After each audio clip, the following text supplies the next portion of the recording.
अस्सलाम वालेकुम मोअज़्ज़िज़ तलबा व तालिबात। मेरा नाम सैयद कमर अब्बास है। मोअज़्ज़िज़ तलबा व तालिबात, आज हम हेलोफाइट्स के बारे में इल्म हासिल करेंगे और ये जानेंगे कि ये पौधे कहाँ पाए जाते हैं और ये किस तरह से ऑस्मोटिक मसाइल को उसका हल करते हैं। आइए चलते हैं ग्लास बोर्ड की जानिब। अस्सलाम वालेकुम मोअज़्ज़िज़ तलबा व तालिबात। आज हम पढ़ेंगे पौधों के तीसरे ग्रुप के बारे में, जो कि हेलोफाइट्स हैं। इससे गुज़िश्ता लेक्चर में हमने पौधों के दो ग्रुप्स पढ़े थे।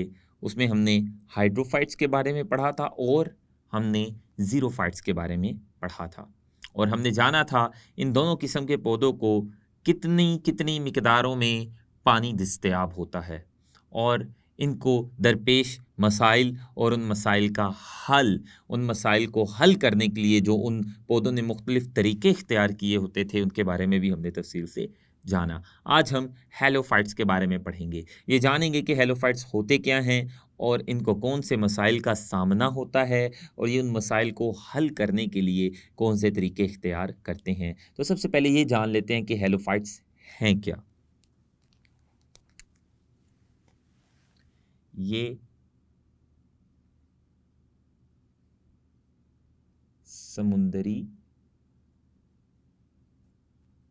पानियों में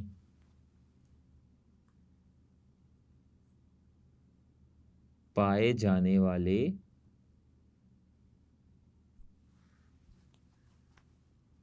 पौधे हैं।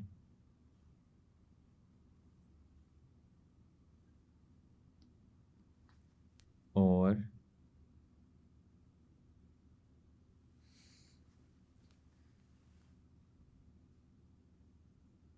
इन्होंने इनकी ज़्यादा नमकियात वाले माहौल के मुताबिक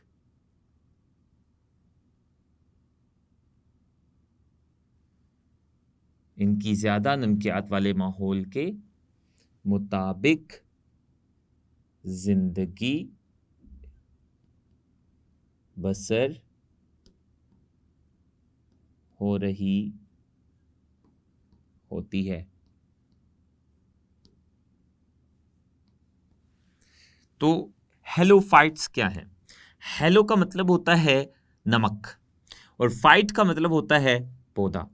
तो हेलोफाइट्स ऐसे पौधे होते हैं जो समुद्री पानी में पाए जाते हैं, और ये समुद्री पानियों में पाए जाने वाले पौधे, इनका जो जिस्म होता है वो ज़्यादा नमकियात वाले माहौल के मुताबिक ढला हुआ होता है।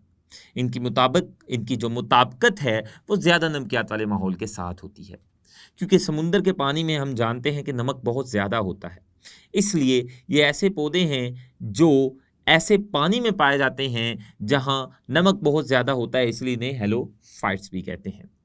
तो समुद्री पानी में पाए जाने वाले पौधों को हेलोफाइट्स कहेंगे, और इन पौधों को ऐसा माहौल मिला होता है जिस माहौल में नमकियात बहुत ज़्यादा होते हैं, और इनके जिस्म ने अपने आप को ज़्यादा नमकियात वाले माहौल के मुताबिक ढाला हुआ होता है। तो आइए जानते हैं कि ये वाले पौधे जो समुद्री पानी के अंदर पाए जाते हैं, जिस पानी में नमक बहुत ज़्यादा होता है, इन पौधों को समुद्र के पानी में किन मसाइल का सामना करना पड़ता है, उन मसाइल के बारे में पहले हम जान लेते हैं। हेलोफाइट्स को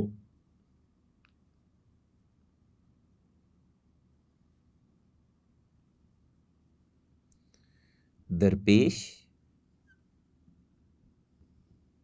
मसाइल, सबसे पहला मसला वो ये है, चूंकि इनके जिस्म के बाहर जो पानी है उसमें नमकियात बहुत ज़्यादा होते हैं, तो इतने ज़्यादा नमकियात इनके जिस्म में दाखिल हो जाते हैं। नमकियात का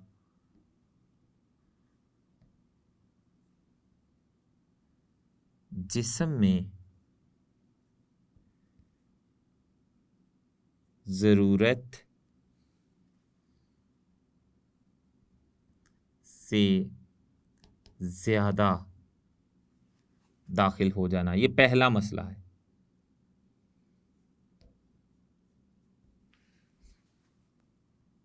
चूंकि इनके बाहर वाले माहौल में नमकियात बहुत ज़्यादा हैं, तो वो इतने सारे नमकियात इनके जिस्म में दाखिल हो जाएंगे और इनके जिस्म में नमकियात की मिकदार बहुत ज़्यादा हो जाएगी, जो इनके लिए मसले का बाइस बन सकती। इसके अलावा दूसरा मसला जिनका सामना इनको करना पड़ता है वो ये है कि पानी जो कि हाइपरटोनिक माहौल में जाने का रुझान रखता है, पानी इनके सेल से निकलकर बाहर समुंदर के हाइपरटोनिक माहौल में चला जाएगा। हाइपरटोनिक माहौल ऐसे माहौल को कहते हैं जिस माहौल में नमकियात बहुत ज़्यादा होते हैं। तो दूसरा मसला, इनके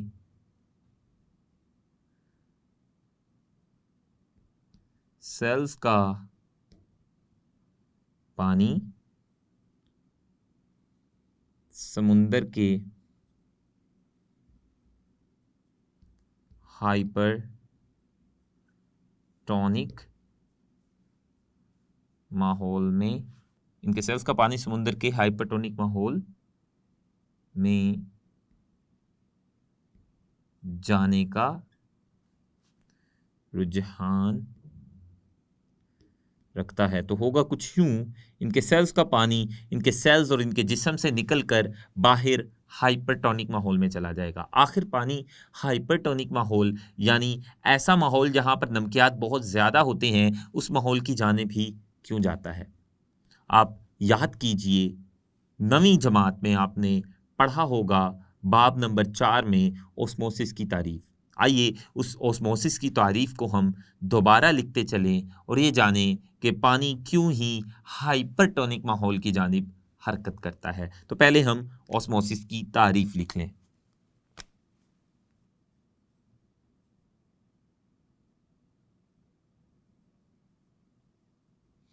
ओस्मोसिस क्या है? पहले इसकी तारीफ। पानी का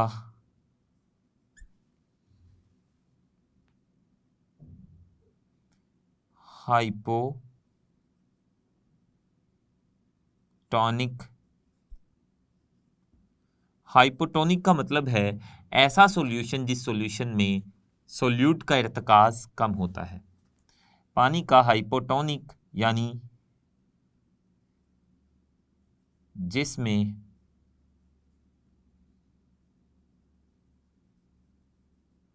सोल्यूट का इर्तिकाज कम होता है।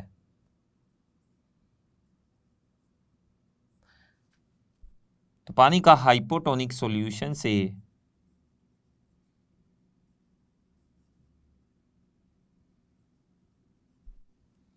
हाइपर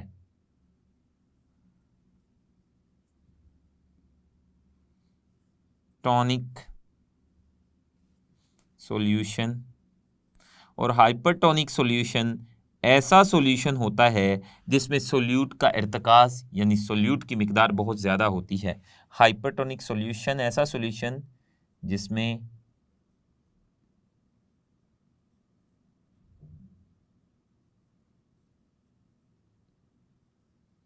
सोल्यूट का इर्तिकाज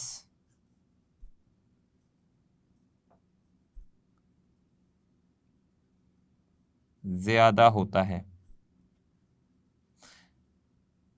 तो हम पढ़ क्या रहे थे? पानी का हाइपोटोनिक सॉल्यूशन से हाइपरटोनिक सॉल्यूशन की तरफ सेमी परमिएबल मेम्ब्रेन से गुजर कर जाना है। सेमी परमिएबल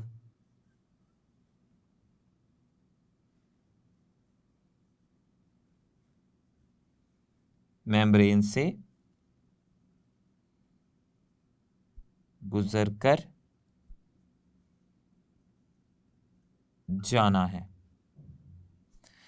तो पानी जो है वो हमेशा हाइपोटोनिक सॉल्यूशन से हाइपरटोनिक सॉल्यूशन की जानिब जाता है सेमी परमिएबल मेम्ब्रेन से गुजरकर, और इस अमल को ऑस्मोसिस कहते हैं।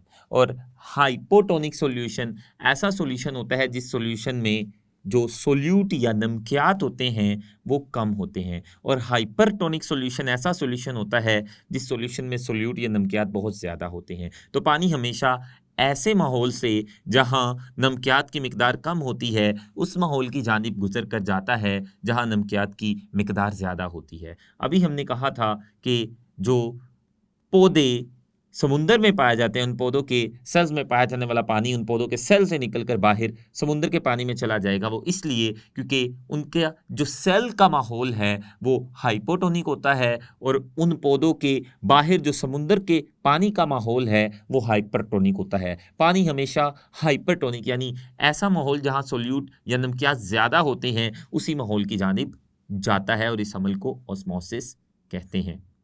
तो ये हमने मसाइल पढ़े जो समुंदर में पाए जाने वाले पौधों को दरपेश होते हैं और ऑस्मोसिस के बारे में पढ़ा। अब इन मसाइल का हल जानते हैं कि समुंदर में पाए जाने वाले पौधे इन मसाइल को कैसे हल करते हैं। सबसे बड़ा मसला ये है उनके सेल से पानी का निकलकर बाहर हाइपरटोनिक सॉल्यूशन यानी समुंदर के पानी में चले जाना जिसमें साल्ट बहुत सोल्यूट या नमकियात बहुत ज़्यादा है। तो इसका हल इनका हल इन्होंने पानी का जो इनके सेल से ज़या हो रहा है और पानी इनके सेल से निकलकर बाहर हाइपरटोनिक माहौल में जा रहा है उसको रोकने के लिए क्या करते हैं, ये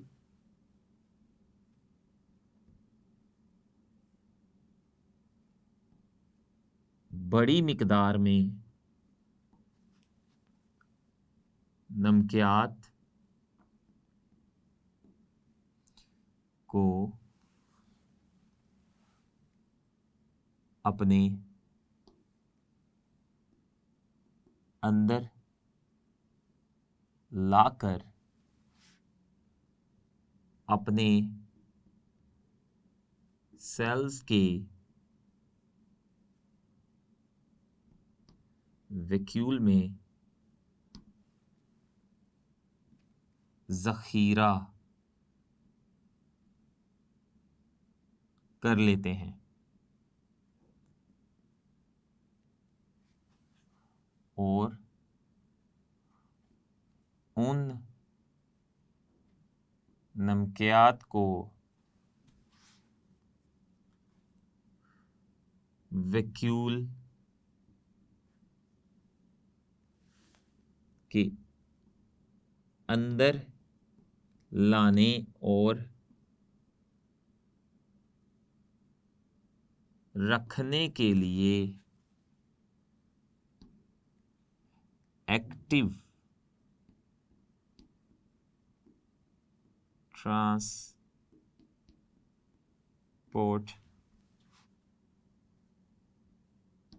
करते हैं।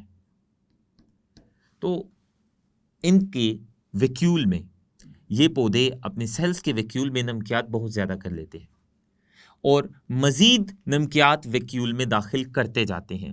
एक्टिव ट्रांसपोर्ट का मतलब होता है किसी ऐसी जगह से जहाँ कोई केमिकल कम हो उसका उस जगह की तरफ जाना जहाँ उस केमिकल की तादाद पहले ही ज़्यादा हो। तो वैक्यूल में जहाँ नमकियात की तादाद पहले ही ज़्यादा हो चुकी है ये मज़ीद नमकियात वहाँ दाखिल करते जाएंगे और उन नमकियात को वहीं रखेंगे, वहाँ से बाहर नहीं जाने देंगे। वैक्यूल की जो मेम्ब्रेन होती है वो वैक्यूल की मेम्ब्रेन वैक्यूल के अंदर मौजूद नमकियात को वैक्यूल से बाहर गुजरने नहीं देती। तो वैक्यूल अपने अंदर नमकियात मुसलसल दाखिल करते जाते हैं एक्टिव ट्रांसपोर्ट के ज़रिए और वो नमकियात सेल के अंदर पाए जाने वाले वैक्यूल की मेम्ब्रेन से बाहर नहीं निकलती। जब ये वो सेल है जो समुंदर में पाए जाने वाले पौधे के जिस्म का है, ये इसका न्यूक्लियस है और ये इसका बड़ा सा वैक्यूल है। वैक्यूल में बाहर से नमकियात दाखिल होते जाएंगे और वैक्यूल के अंदर नमकियात की जो मिकदार है वो बहुत ज़्यादा होती जाएगी। इस ज़्यादा मिकदार के बावजूद भी वैक्यूल में और ज़्यादा नमकियात को दाखिल किया जाएगा और इस अमल को कि एक ऐसी जगह जहाँ पर नमकियात की मिकदार पहले ही ज़्यादा है उस जगह और नमकियात भेजना, इस अमल को एक्टिव ट्रांसपोर्ट कहते हैं और इसके लिए एनर्जी की ज़रूरत होती है। तो वैक्यूल में नमकियात की मिकदार बहुत ज़्यादा हो जाएगी। तो जब वैक्यूल के पानी में नमकियात की मिकदार बहुत ज़्यादा हो जाएगी तो वैक्यूल का पानी भी हाइपरटोनिक हो जाएगा, जबकि पौधे के जिस्म का बाहर वाला जो पानी है, समुद्र का पानी भी हाइपरटोनिक है। जब पौधे के जिस्म के अंदर और पौधे के जिस्म के बाहर दोनों जगहों पर हाइपरटोनिक माहौल हो जाएगा तो पौधे के जिस्म का जो पानी है वो बाहर नहीं निकलेगा। इस तरह से जो पौधा है वो पानी को बाहर जाने से रोक लेगा, क्योंकि जब दोनों तरफ पर एक जैसा माहौल होगा, दोनों तरफ पर एक जैसा माहौल होने की वजह से पानी कभी भी अपनी जगह छोड़कर कहीं और नहीं जाएगा। पानी हमेशा तब हरकत करता है जब एक जानिब हाइपोटोनिक माहौल हो और दूसरी जानिब हाइपरटोनिक माहौल हो।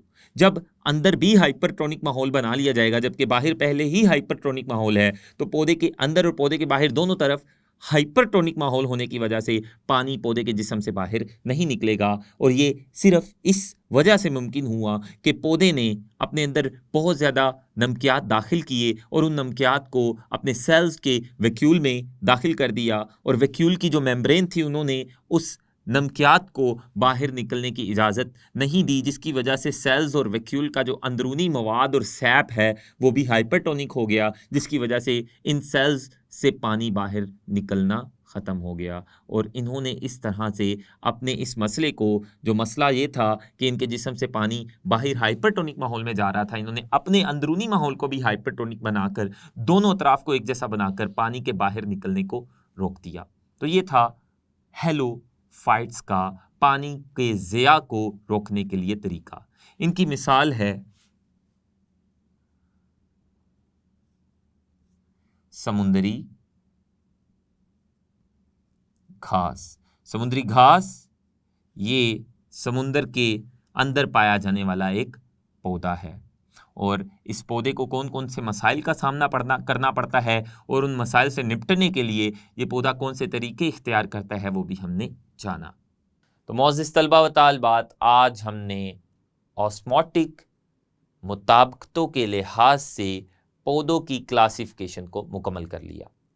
आज हमने हेलोफाइट्स के बारे में पढ़ा और ये जाना कि हेलोफाइट्स क्या होते हैं, उनकी मिसाल भी पढ़ी और ये भी जाना कि वो किस